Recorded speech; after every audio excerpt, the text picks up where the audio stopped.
Hey guys, welcome to the 32nd episode of the Learning Podcast. And if you're unsure, it's a Singaporean podcast dedicated to learning something new from every single guest on this show. And today, I'm very intimidated again. The guest I have today is Vincen't. Vincen't, thanks so much for taking the time to join this podcast. No problem. Thank you so much, JJ. A little context about Vincen't, right? He is a data analyst at Google. So if I may go through his LinkedIn, right, he is fighting abuse with machine learning at Google, and the kind of impact that Vincen't has with his work is really quite big in a sense. What he does at Google is he detects phishing cases. If I'm not mistaken, right, is preventing users from being scammed, or whether it's all the kind of malicious websites or interfaces that looks very similar to reputable brands. And in a sense, he prevents people or common laymen like me from not being able to tell the difference between what, right? And make sure that like sensitive information isn't put into all these kind of websites. One thing that comes to mind is that Vincen't is like fighting a war in a sense, whereby like there's so much of these cases that's coming over like in the world, right? In the internet, in a sense, I believe from Vincent's perspective, it's not a very like safe place in a sense. So Vincent's work makes it safer to a certain extent. And through data analysis, through building models and all this kind of big stuff, I really think that there's a lot to learn from his conversation in his perspective of being a data analyst as well.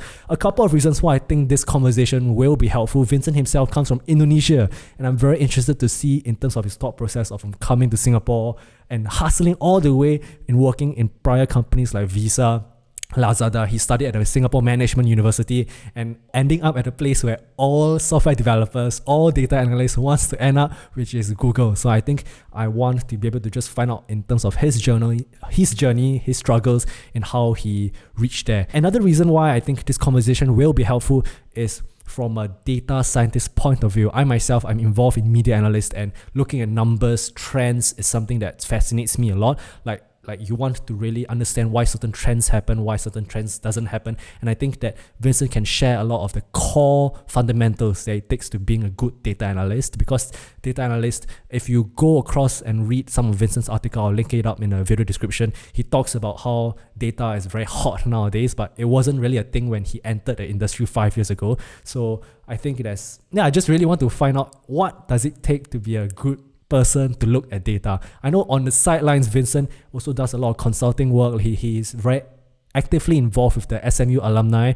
And another thing that strikes me to be very interesting is that Vincen't has like built financial models, all that kind of stuff in terms of like projecting S&P stock prices, all this kind of stuff. So I recently read a book by Ray Dalio, who is the CEO of Bridgewater, and that's like his startings as well, like how he built models and algorithms, feeding past data to it to see how accurate his model is. And yeah, this conversation, I hope it won't be a super technical one, but yeah, at the same time, have a fine line between a layman's perspective and a little bit of technicalities at the same time. And yeah, that's pretty much it, what I want to learn from Vincen't. Vincen't, thanks so much. Sorry for the long rant, right? For those listeners that don't know who you are, and if there's anything that I missed, right, could you just give a quick context of where you came from and yeah, what are you doing? Sure, no problem. So, for those of you that do not know me, so yeah, Vincen't. So I came from Jakarta. So I initially came here when I was like 17, 18, after I graduated high school, which is like sort of like JC equivalent in Singapore, right? So after that, like when I first came to Singapore, I applied for a lot of schools actually. I applied for NTU, NUS, SMU. And everything is about business. I applied for business, but I couldn't get it, and because I couldn't get it, I was like trying to take a gap year about like volunteering in Singapore for a while. I think I was volunteering in YMCA. Okay, can I ask, were you a scholar before you came to Singapore, or like you just came to Singapore? At that point of time, I was like applying to universities. I couldn't get to Singapore, and the reasons why I wanted to go to Singapore at the point of time was because my sisters, my older sisters, my elder sister graduates from SMU, right? So I wanted to become like follow her footsteps, because at that point of time I didn't know what I wanted to do, and I was thinking that business would be a good point to start. And everyone sort of like wants to go to business in Singapore, so I wanted to apply for that. But I couldn't get it in. So I spent a gap year in Singapore, and I tried again, and I went to IS instead because I realized during my gap year that maybe like I like technology more.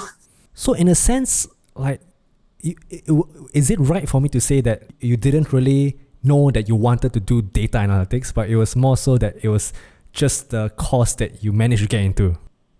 Yes. Wow, Last okay. time it was that case.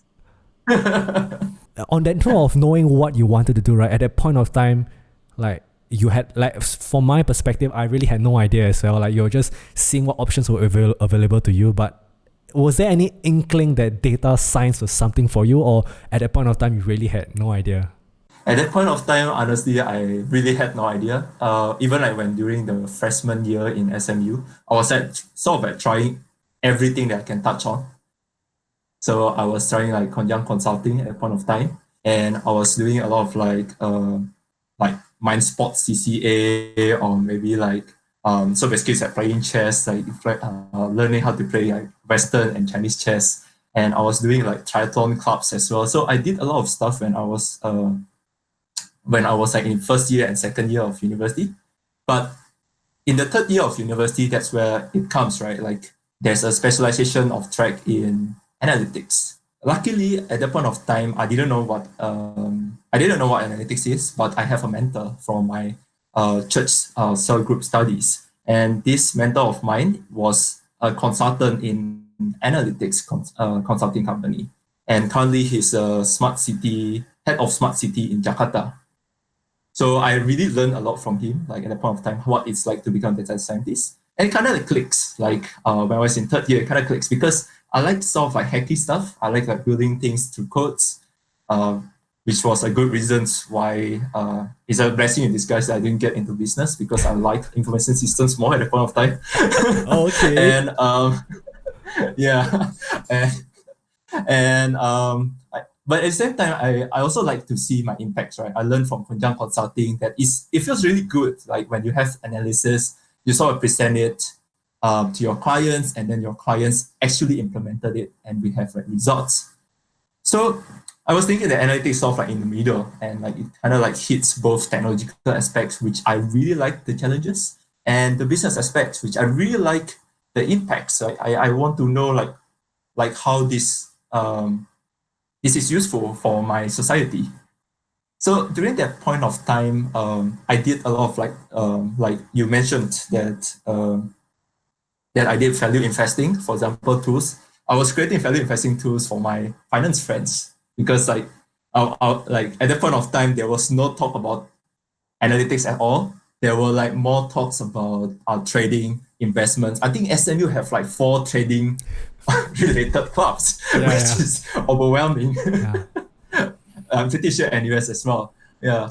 And at that point of time, I was so lucky that I have friends that are very well tuned in investments, right? In fact, like every Saturday and Sunday, if you know like those like one or two of your friends always go to the library and then have like whole lots of finance stocks books in front of the desk, that's actually my friend. So Mm. I always love to talk to them, and from there I came up with ideas. Hey, how do we solve this problem about analyzing things quickly in analytics terms? So that's why I started like building these things up, and my interest in analytics started to grow up even further and further and expanding to more business applications. On looking at hindsight, right, because like one thing that you wrote in your blog, right, is that a lot of people want to go into data science nowadays, right? I mean, looking back, is there any kind of advice that you would give to someone who is, let's say, deciding on a university major to know that is data science really something for them? Are there any, like, I know it's difficult, but are there any like vague sort of inkling that are suitable traits that data science is something for you, rather than going into the whole hype? Because I think in my batch, right, chemical engineering was the hype. Then nowadays, if you look at the state of chemical engineers, right, not to say, I mean, I have a lot of friends that are not really doing very well. It's very difficult to find. So I'm not sure whether this will happen in the data science realm of jobs as well. But is there any kind of advice would you give someone prior to entering university, or the person in university thinking about going to data science? Are there any principles that you think that they should have before deciding that this is the path that I want to go, instead of being lured by like the financials of it, all the kind of stuff?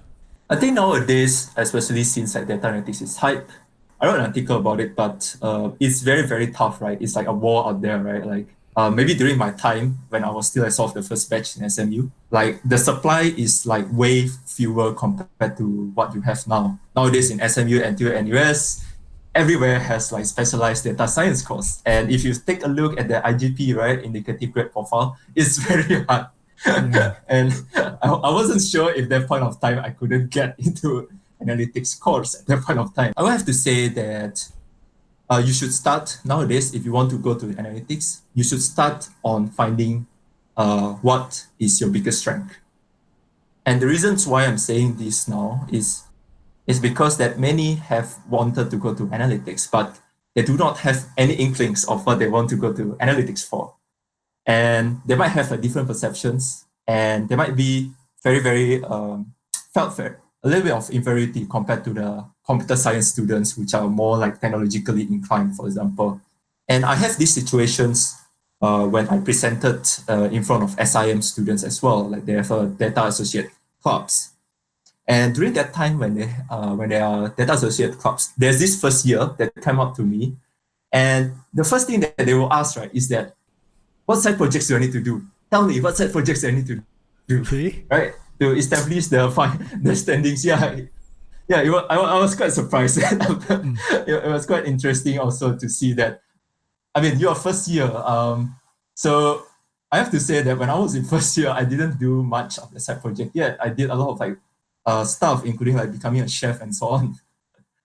Yeah, it's a funny story, but if you want to honestly, when you're first year, I suggest that you try out things new. I think there are elective classes for that purpose.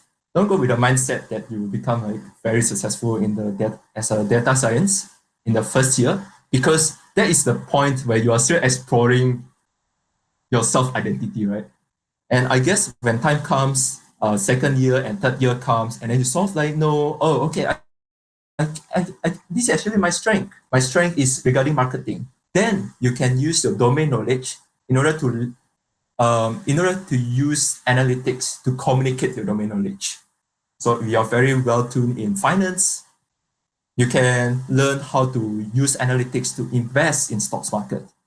Or if you are very well tuned in operation management, you can use analytics to create a value in terms of JIT, like just in time approach of analytics. And maybe like for JJ as a media analyst, you're very well tuned in marketing. So you can use analytics in order to create a little bit more like value adding strategies, right? For example, like campaign learning, or maybe even social media analytics.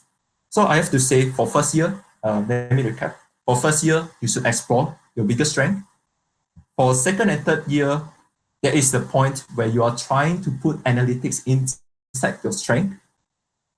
And finally, for fourth year and third year as well, that is the point where you should start building your portfolio, doing internships, getting side projects, getting into clubs and competitions, hackathons. I think that would be really well to explore, and also at the same time to kind of get a good feeling on how data analytics is suitable for you. So that's my advice. Yeah, I think it's really nice to like technically data analytics you can really branch it to anything, and I like how you say that you're using your interest. If you're interested in finance or marketing, then you can link data analytics from there as well. Can I ask in terms of your Yes. like let's say in terms of your general experience at SMU, right? What do you like about SMU? And on looking back. I think it was really good because like there's not many Indonesians there. And because of that, I really forced myself to speak English. And that's why like you talked to me about Toastmasters at a point of time. It was actually a chance for me to talk English more and then try to articulate my thoughts. When I first joined SMU, I had a very large culture shock. Because why? Because when I joined camps, guys always talk about NS. Girls always sometimes talk about JC, sometimes talk about things that I would never understand at the point of time. Yeah. So and SMU kind of like force you to work together. So it's not a lecture based like huge rooms with 300 people, but it's a very like 40 people where you have like teams to work with. So I think I'm really grateful to SMU at the point of time. It was because that it forced me to to get out of my comfort zone, and that's actually a very big learning experience that I get, and it's definitely usable in any any other careers, like including data scientist, because like in data scientist, for example, my work, I need to communicate. Like I think 50% of my time I need to communicate, right? I need to communicate my results. I need to communicate my my progress to sort of like align my expectations with my manager. And my manager is like sort of like scattered all across the world, right? There are so many different kinds of stakeholders, and talking to them, managing their expectations is a very critical skills that I learned from SME. On looking at like specific things that you did, let's say, because I know like when it comes to internships, right? I know you worked at Lazada, then subsequently you went to Visa, right? In terms of advice you would give to, let's say, quite a senior student, a year 3 or year 4, because obviously Google or even Visa, for the instance, all these kind of big companies, right, are places where you want to end up at. On that, right, segueing onto the data analytics part of this conversation, right? What can a data analytics undergraduate do in his 3rd to 4th year to make him or herself stand out from the crowd among so many applicants? Okay, very first thing, I actually put it as a part of my portfolio Medium article. But the very first thing that you need to think about is your impact, right? Your achievements to be to per se. So during the 3rd and 4th year, when you're looking for internships, there's one thing that your interviewer always asks you, right? Which is, how do you solve my problem, right? If you cannot answer this question that HR or your hiring manager wants, then obviously you cannot stand out compared to other peers that might provide the answer to that question. So how you might help them is basically saying as what kind of impacts or what kind of evidence that you have put when you are studying in university that could be of value to your employer, to your intern employer. So with that, my biggest advice to 3rd and 4th year is that try to build on your value, try to build on your brand reputations in terms of impacts that you have. So this is a loophole that I always see my friends. This is my experience when I was in 3rd and 4th year. A lot of my friends, when they joined to analytics, they were talking a lot more on what they should learn. Like they were talking more a lot about like, okay, which contents that I should look at the internet, what kind of things that I need to learn to get things up very quickly to become like the most knowledgeable persons. And they even talk to me like, if I want to become a good analytics data scientist, then I need to watch Andrew Ng. If you don't ever watch Andrew Ng videos, right, then you can never be a good analytics. And So sorry, may I sidetrack? at that Like, point who of is Andrew time, Ng? I'm not sure myself. I'm so sorry. Andrew Ng. Is he like a YouTuber Oh yeah, or? sorry. So Andrew Ng is so he's a very famous data scientist from Stanford University. So he created a online tutorial in Coursera, and then everyone wanted to become a data scientist always knows about Andrew Ng. So basically, he goes through machine learning in a very mathematical base, like very from the start until the end for each machine learning model. I see. And he did it like in a very way that's very it's very clear actually. His video is really good. So I would like maybe like those aspiring data scientists to actually watch his video at least once. Yeah. Well, on that point, you're saying that it wasn't necessary, and it's really more so of the problem than you could solve, right? Could you elaborate more about that? Like for yourself, I know you have worked with a lot of examples. Like I know in terms of Lazada, you have such experience. Could you share more about those, let's say, problems that you solve through data? So the problems that I solved through data. Oh yeah, last time. Maybe like regarding the Andrew Ng, right? Yeah. So my point is that you should focus on the impacts that you bring rather than like focusing on what things that you learned, because that's the kind of like loophole, sort of like tripping stone sometimes. Like people are considered of like putting a lot of like Coursera certificates, and then they thought that it will be good. for them to get the job, but they forget about the impacts that they bring to other people that can be used as evidence for their interview. All right. So during when I was in Lazada and Visa, at Lazada I was working on like feature analysis for the sellers. So basically, how do you determine which sellers are the good sellers, which sellers are the not so performing sellers? So what it means, right? I will need to analyze a lot of features, like for example, their delivery or their ratings or maybe their product offerings, and then come up with the segmentations so that I can present to the sales team, hey, these are the sellers that you need to promote, and these are the sellers that you might want to give them warnings because they have like very bad customer reviews. So I came up with all those policies and, of course, incentives to reward very performing sellers. And yeah, and I really learned a lot of technical stuff, like the data science team at Lazada at the point of time was filled with very enthusiastic people that's actually outside data scientist course. They are not like well tuned in computer science, but they really wanted to learn. And they were the creator and the founder of the Data Science SG, which is like one of the largest gathering in Singapore for data science. So those are the people that mentored me when I was at Lazada, which was really, really cool. I'm not sure if you're allowed to share more information. Could you just share a little bit more thought process in terms of, let's say, creating this model to tell which sellers are doing well? Okay, I myself, I'm not really a technical person, right? But is it something that is really automated? Is it done like in terms of a day-to-day or week-to-week job description, right? Is it like every 2 weeks you could work with the sales team, there are meetings? Like, could you just paint a clear picture behind what goes on? Like, is there a presentation, or is it like automated whereby the sales team has access to the dashboards that you have built? Like, how does this internal process work within your time at Lazada, if you are comfortable with sharing? Sure, no problem. So at that point of time, it was an internship, right? So of course that we don't deal with all the ETL stuff. So ETL stuff stands for like extract, transform, and load, where you are actually like trying to do like data engineering stuff. So you have all the data ready. They're already created and prepared for the interns at that point of time. So we were given like a large piece of like data sets, which we use like Jupyter Notebook sort of like to extract these data sets and then figure out. And the first thing that you want to do before you're creating the model is always to analyze the data.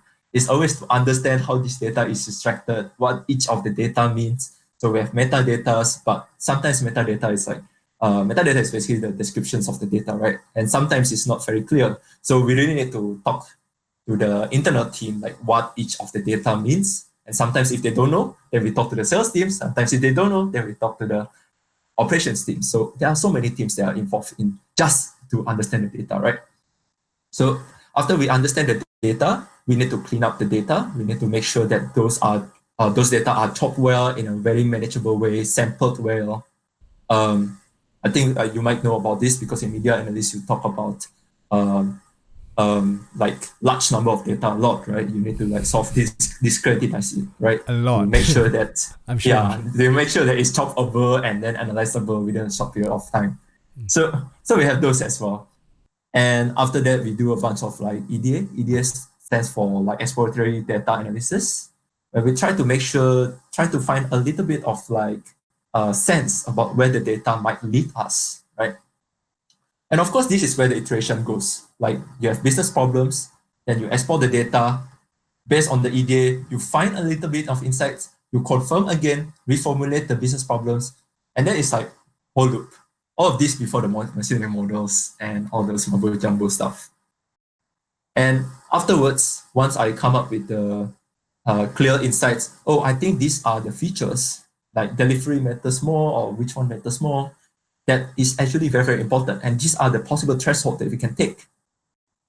Then we talk about a little bit of machine model. Then we use decision tree. We try to identify, we use clustering. Can we like come up with a new feature so that we can segment these sellers into multiple sellers, like specialized sellers, or general sellers, or how you define performance in each of the sellers. Yeah.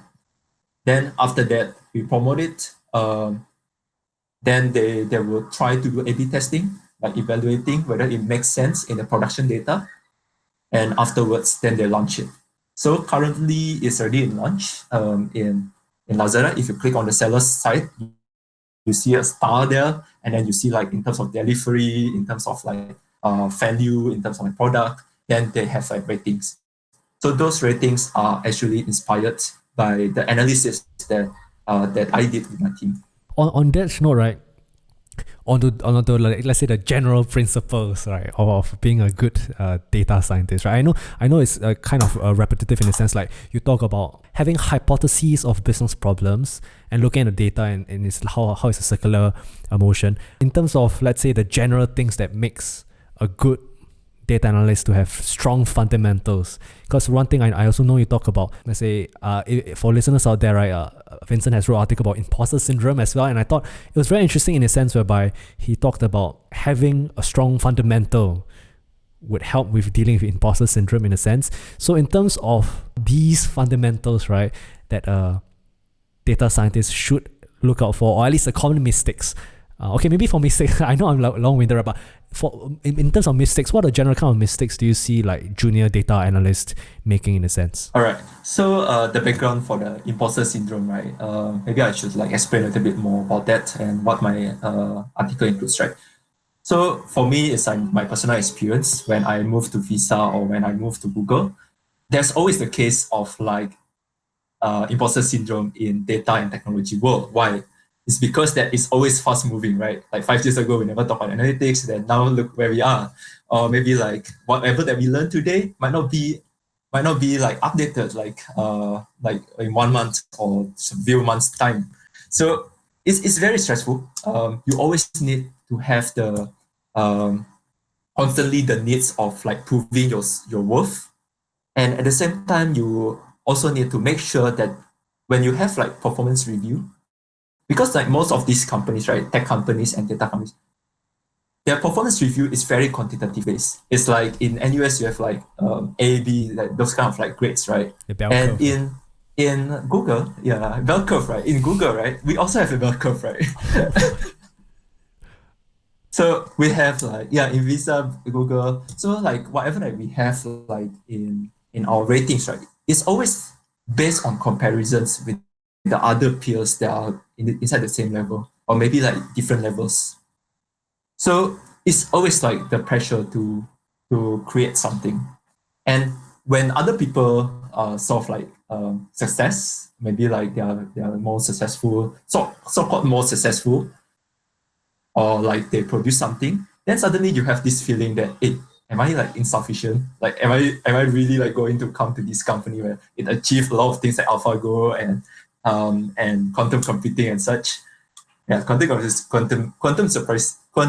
computing supremacy. Yeah, that's a very good achievement. Yeah, and that's where it come about. That's why I wrote about imposter syndrome. So moving on, right? My solutions for imposter syndrome is regarding the foundations, right? And this is actually inspired from the Bible, actually, Matthew chapter 7, where there is a parable by Jesus Christ for the wise man and the foolish man. And the wise man is the one that look into the word of God and also like build the house on top of the rock. Whereas the foolish man built the house on top of the sand. So when the rain comes, storms comes, and wind comes, guess like which house that's going to be burned down, right? Going to be, yeah, deteriorated. It will be the one that is built on top of sand. And I really have that feeling, right? Because like my kind of ideas of the psychological foundations, right? I'm talking about psychological here. Of course, there's a technology foundations that you need to adhere to. But my psychological foundations is that if I go to data science, right, and I work in Google, right, I'm sort of like I need to like prove my worth and I need to compare myself to other people. And when I do not get that, I became very, very disappointed. And that's how it came about. And I realized that I'm looking at the wrong stuff. That's why that the first thing that I adhere to is maybe I'm using the word of God as my foundations as how I solve imposter syndrome. And of course, the second thing and third thing which is a part of the foundation as well, is to understand that you are a human being, right? You are limited in your capabilities, right? If you're perfect, that means you are already God, right? So you cannot you cannot be the best in everything that you do. So it's accepting that, right? That kind of like delusions that we get after we graduate from university. And finally, of course, is to know the little things that matters, right? So for me, I focus on the visualizations, parts of like phishing detections. Everything that I do always like involve like their visualization models. Like if you talk about CNN, convolutional neural network model, and all those kind of variations. So those are the kinds of things that I'm currently doing, and also like a bunch of deep dive and anything else that's regarding to that phishing detections. So I just need to worry about that. The rest, I don't care. Like whatever like other people achieve, I will try to as much possible to work my best in the little things that I do.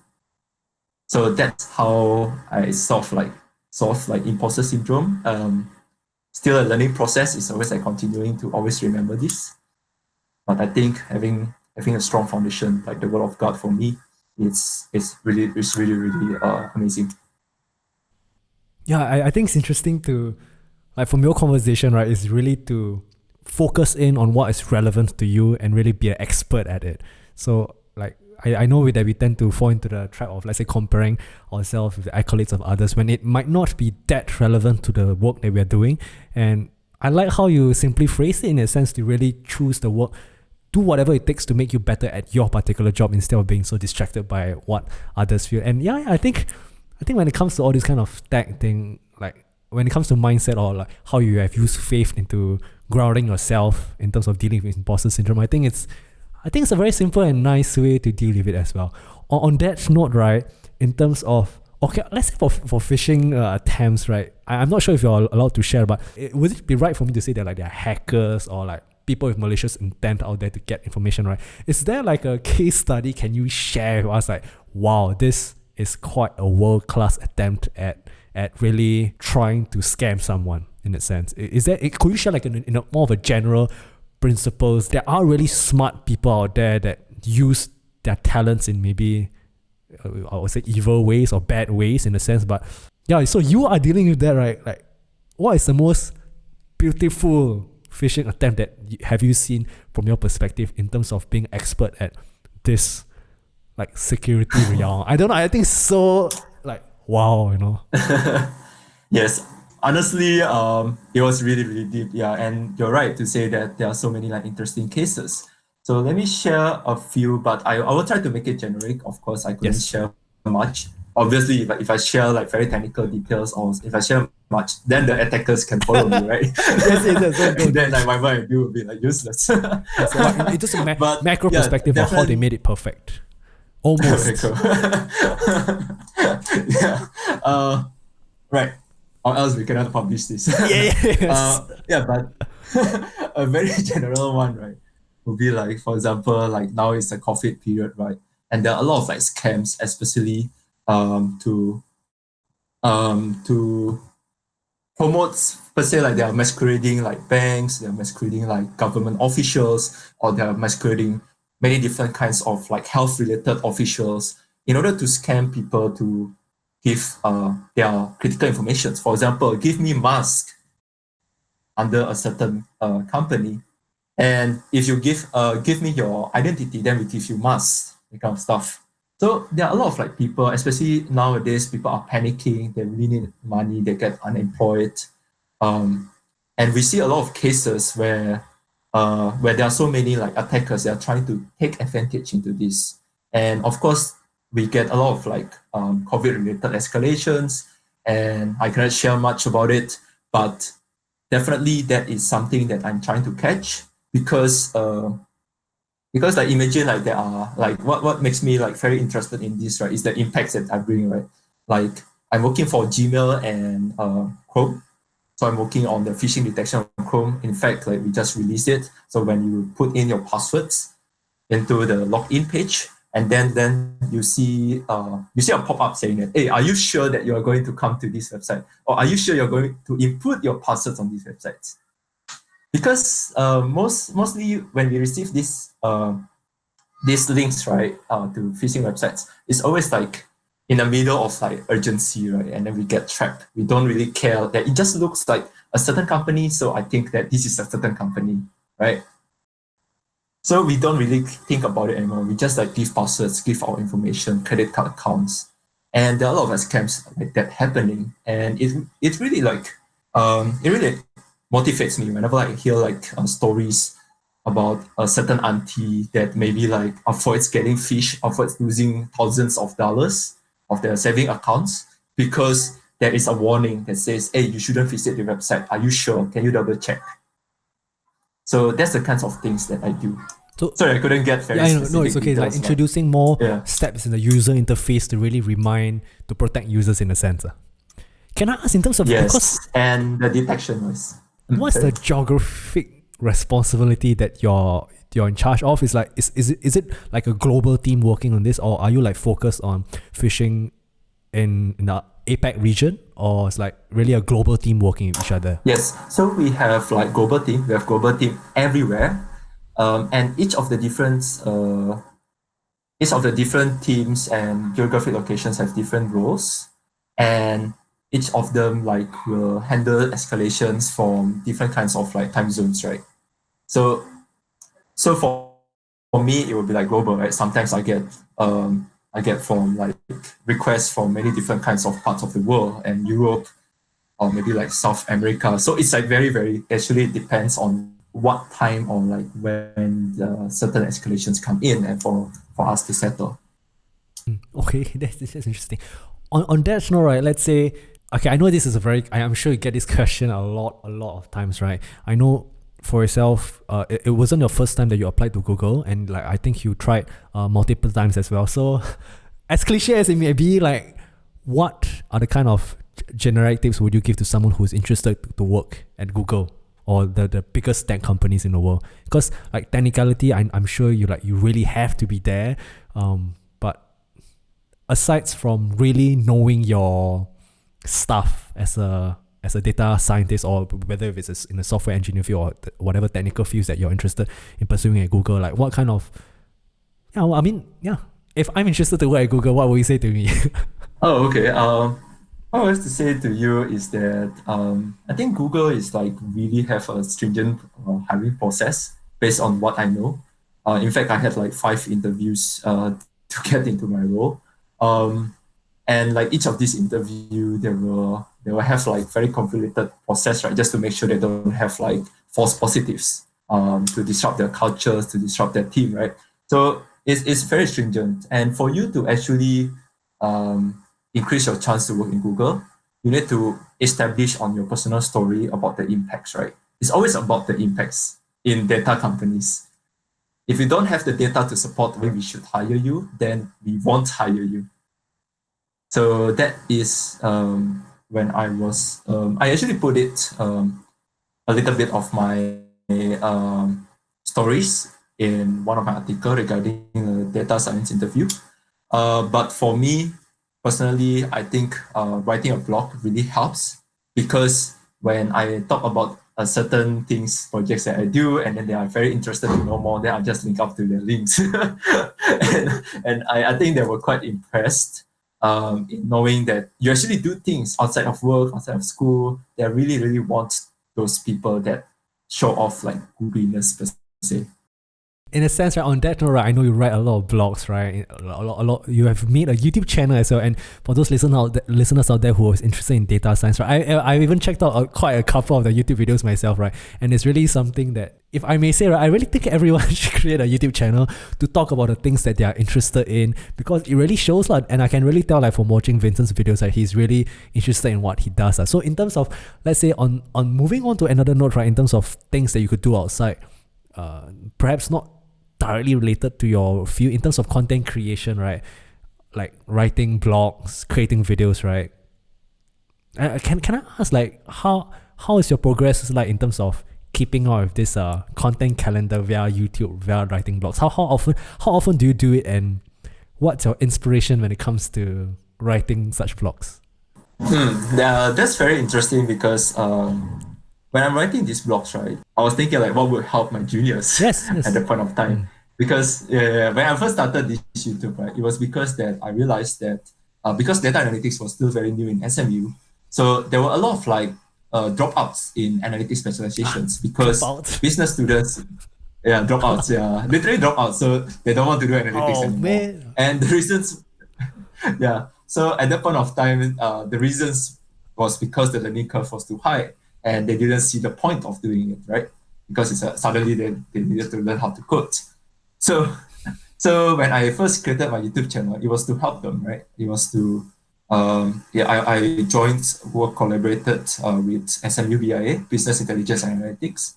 And I was trying to see, okay, so how do we whet their appetite at the same time, like teaching them a little bit of basic codings on how to do a certain business applications in analytics. And I developed this curriculum and then put it on BIA.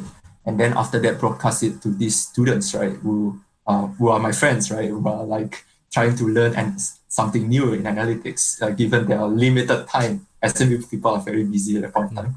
Um, and and it was really cool to see that it was taken over by SMBBIA. And after that, they created a full-fledged program, which has been ongoing until now, like consulting style. And they have like internships, like community engagements, all because from what I did at YouTube as a Genesis curriculum. So when I created the blogs, like for some mediums, there are two reasons why. First of all, is that it's a topic that I'm interested in learning and it's a topic that's very relevant to jobs. And second is for the sake of the people that ask me about a certain way on how to navigate the data science and data analytics. Alright, in a sense, what's next in terms of your? Because I saw your YouTube channel. You're posting. Like I think you posted like within last week. What's next in terms of the content on your YouTube channel? Honestly, given the limited of time, I decided to focus on work as well. So, and editing YouTube channel, I think you know about it, it's actually taking a lot of time for me. So, currently I'm focusing more on like writing videos. Hmm. Yeah, I can tell you write Yes. well. You write well. Moving on to the ending, more of the ending section of the podcast, right? Just generic thought, right? Can I ask? Because I know in previous podcasts you talked about books, right? Technical books that you have read and non-technical books that you have read, right? Yeah. Have you been reading and like what kind of books are you into right now? Yeah, no problem. So in terms of like data science, I really admire the work of like James Clear, for example, in Atomic Habits. And and of course like regarding the deep work as well, because I think nowadays in data analytics, right, the most important thing is how you think, not only broad but also deep, so it's always a T shape, right? And knowing like the kind of habits, right, to like small habits to actually navigate this like depth and breadth in data analytics is very very important, because when you do a certain analysis, you do a certain deep dive, you don't want to come up with the superficial presentations, but you want to come up with the presentations that you can highlight. Okay, this is how you are going to make impacts with our analysis. But at the same time, you need to make sure that it has the statistical validity. It's not a bullshit or nonsense. So that is very very important to highlight in data analytics, like the ability to think deeply and clearly. Are there any other books that you is like a must read for people who are interested in data analytics aside from this book, Atomic Habits? Yeah, definitely. So, yeah, a lot actually. But if you want to know like introduction in statistical analysis in R, I can't remember the exact title, but is actually one of the good books that I used to learn how to describe analytics. Of course, in R, but now there's a Python version, so feel free to take a look. Then the another book that I was like recommending, like especially in analytics, is like actually, there are a lot, and it also depends on the software that you are using. But I think for general, you can like consider like working towards like deep work or atomic habits, and maybe even like technical books. Like I use like Kubernetes books, for example, just to get through data engineering stuff. and I also use TensorFlow, a few of TensorFlow books. I can't really remember the title, but it really helped me to understand the basic deep learning of analytics. And I also learned from YouTube. I created side projects of like what I learned from YouTube, and all of those like actually included inside my learning experience, right? Because after that, I will blog it. I'll try to teach people. If like it's sort of inculcated inside of me, then it's good. If it's not, then I'll try to find other materials. That's what I usually do. On that note, right, I know like usually like data scientists, all these right tech people, right, have a lot of side projects that they work on. Are you working on any side projects right now? I think now because it's coronavirus, I think the opportunities lies in the stocks investing. So I'm actually analyzing a lot more stocks. So if you take a look at my Medium articles, there are a few articles that I just recently cleaned up and also like put in terms of my current portfolio and the returns that I get right in these like tough moments. So I think I get a lot of like interest, including for my friends and for people that contribute in my GitHub codes for value investing dashboards. And I was thinking like what else that I could add on value. But at the same time, I also want to learn, right? So I always like ask a group of friends, like, hey, does this make sense? Hey, can you help me read my articles? And they gave me a lot of feedbacks. So yeah, So feel free so to take a look at my so Medium in to that see sense, like you're building models. I mean, because right now like things are going up and down, and there's really a lot of arbitrage. So like, are you building models around it, like or like things that projects the price in very layman's term? I'm sorry. So maybe a quick one. The kind of like methodology that I'm using in value investing, there are a lot of others like momentum investing and even like short-term speculating or maybe like forex trading, right? So trading versus investing kind of thing. But for me, I'm focusing on the long-term like value investing because which is very simple, right? Because I'm not like finance background, as what you know. I only rely on like sort of like adapted knowledge, and I created a tool basically to web scrape financial related informations quickly online, right? Because remember last time I had this like Excel sheet. My friends showed me like Excel sheet of all the stock ticker and whatever that they copy paste from Google Finance, right? And I thought that it's horrible idea, Too right? Like manual. You because like need something look like how automatic, much time right? it wasted. Yes, yes. So I developed a web scraping. It's actually online right now. I can show it to you, but I think we don't have time. Maybe you can link Yeah, yeah. Send me a link. I'll link in the video description. deployment. Yeah. I'll put it there. And so basically, what's the idea is that you can like there's a field where you can get the stock sticker or the SP 500, and then you can click on it, and it will do like web scraping. It will call like the recent stocks price using Google Pandas Finance library, and it will have like table where you include like ratios, right? Important ratios like including like EPS, ROI, ROE, ROA, and debt to equity ratio, which is very important right, if you want to understand the current health and assets of the company, right? Cash flow. And I also included like warning signs, like based on the value investing methodology that I received. And after that, by the end of the day, we want to find out the intrinsic value, right? So there's an intrinsic value of the market and extrinsic value of the market. And based on if the intrinsic value is more than the market, for example, the extrinsic value, then you should buy, and the other way around is you should sell. So it's a very simple stuff, but it's very good because it's simple. All the amateurs can actually jump to it and try to use that as a starting point to analyzing stocks.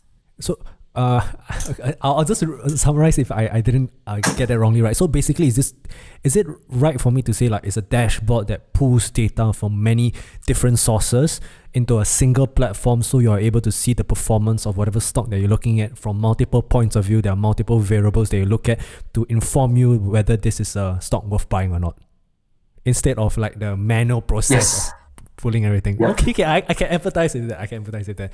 Yeah. That's interesting. Simple stuff, right? So for yourself, you're actually very involved into investing right now, right? I would guess, because right now it's the period like where you really want to be in the markets in a sense? Actually, I started since 2017. Like once I graduated, I was thinking like, hey, okay, so where should I park my money, right? And because of that, I was yeah, of course, like my good finance friends always like influenced me, and yeah, let's do it. And I started investing since 2017, and I always save when the markets so called like crash, but it's inside my market list. So I already analyzed the company, and I just waited until it crashed, then I bought. Oh, So currently I have returns, for example. Oh, can I share a little bit, or are we running out no, of no, no. time? We have plenty of time. Plenty of time. Oh, okay, cool. Yes. So for example, like during my cryptocurrency boom, right, in the end of 2017, it was a weird period, right, where everyone's just rushing to buy Did you? cryptocurrencies. A lot of people like, yeah. No, actually I didn't, because like I try to adhere to that value investing, and it doesn't make sense because it doesn't have like track records. So it's very high risky, highly risk. So what I did instead is that I used the tool to analyze the supporting market, right, which is the data center. So I invested in capital DC rights at the point of time, and I put some cash into it. And by the end of the day, currently, even in the middle of Corona crisis, because I invested in data centers in 2017 during cryptocurrency craze, I get like return 74%, more than 75% probably. Wow. Okay. Yeah. So it really like a little bit of like arts and science, a bit of storytelling and statistical validity. So this is perfect. I can learn analytics. I can communicate why I choose certain stocks. I can communicate how I make informed decisions. And at the same time, yeah, it is a training ground for me. In terms of, let's say, someone who's just starting their investment journey, right? Is there any generic? I know it's like very cliche, but any things that you feel that someone starting out should look out for? For myself, I have invested for quite a while as well. So like this period is where like some of my friends were really like, this is the period to really go in. But I mean, there are different investing beliefs as well. But yeah, what's a general take on just general investment tips? Do you I'm not sure if you're willing to share about what, like, in terms of your proportion of your portfolio, like where's your focus on right now? Yeah. I think the good thing that I'm not working in a finance company is that I can share it freely. uh, but but yeah, definitely. So I think the first one to see is that you can solve as separate analyzing your stocks into things, right? Quantitative assessment and qualitative assessments. And generally for like beginners, right, quantitative assessments will make more sense. It's basically the Fogg theorem, right? It's kind of like those like common sense ideas that how you should invest. So I will have an article, like for example now, a lot of like people, for example, they are aiming for travel industry, right? To invest in SIA, for example, because like simply put, travel demands will go up, right? Once the travel ban is lifted. And for me, I actually try to think, right, is it really the case, right? Is it really the case that this travel industry will do really well? And I think that it might not be, right? Because first of all, travel industry usually is very service intensive. And then look at what SIA is doing now is that a lot of like unpaid leave, there are a lot of like unemployments, and they are trying to reduce their cost in terms of like assets and labor, right? And imagine when the travel industry suddenly like pick up, right? People just want to go out after this circuit breaker. They want to break free from the chain. So what happens is that, are you sure that because like as I have been doing this cost cutting strategy, they can actually cope up with the demand of the travel in time or not? Or what happens if there's a behavioral changes, right? Like for example, maybe nowadays, right, people that take SIA usually maybe they're businessmen, they get paid by the companies, they can afford like higher sort of willingness to pay, right? In economic sense. So what happens like after COVID, then people starts opening up to the ideas of um, telecommuting, right? They might not need, there might be fewer companies that will send off their consultants to go to overseas, and then maybe they will have like lower budget for it. So that would actually create a change in the customer behavior, which when I think about it, it might not make sense to invest in certain industry anymore. So qualitative assessment is always number one. And there are so many things that you can think about, such as the ability of foolhardy management, or maybe like the competitions, or the market strategies, the customers' behaviors. There are so many things. So what I suggest you should do is that you should try to research as much possible about certain industry. Never invest in an industry that you don't know anything about. Um, yeah, but of course, this is like from value investing perspective, right? It might not be the same for different kind of like trading strategies. But for me, always start from the qualitative sides. Then after that, you try to come up with the data to back it up, which is quantitative, which is the case studies. Do you think that it can survive in COVID? Yes, I think, because it diversifies. Okay, how much it diversifies? Or maybe like what kind of backings that it has, right? What kind of cash flow that it has now? How liquid it is? So all of those, then you come up with a quantitative assessment. So I highlighted it in my articles. I can talk to you, um, and maybe you can share it more with your with your audience. Yeah, I think it's quite interesting that you say like started off from a more qualitative point of view, having a hypothesis. I like the way that you give your reasons when you look at the airline industry. That's quite interesting. That's quite interesting. Okay, so ending off this podcast, right? I know we talked about a lot of different things, right? Ending off, right? Can I just ask in general, what is the best advice have you ever received in your career? Yeah, that's very tough. But for me, it's always like to work your best, like with whatever resources that you have, and always prioritize, focus on impacts, especially in data science where everything is evaluated with impacts and data. So you need to talk the same language, you need to perform in the same language. When you have impacts, then you have nothing to worry about. So do something for the sake of impacts rather than just for the sake of learning. So that's the kind of advice that I get, and for people that are striving to work in data Yeah, analytics. I think it's a trap that many people fall into as well, like learning so much stuff, but at the end of the day, if you're not really considering the kind of impact that you want to make with those kind of skills, it's also a little bit difficult. In terms of the worst advice have you ever received, right? Is there any that you could share? Yes, I guess there's this one comment that a student actually came up to me, my junior, who says that analytics should be simple, right? Because you're just like pumping down stuff into the machine model. It's like you have like this very miracle machine called deep learning and big data, and then you so called can do anything. Nah, it's way more than that. There are way more than that. So you just need to focus on like trying to figure out like try out new things, find out whether like it's really your interest or not, and really figure out what it takes to become a good data scientist by your own experience. So go for internships, go and take many different kind of competitions, hackathons is a good way to do it as well. That's interesting, right? 1 year from now, right?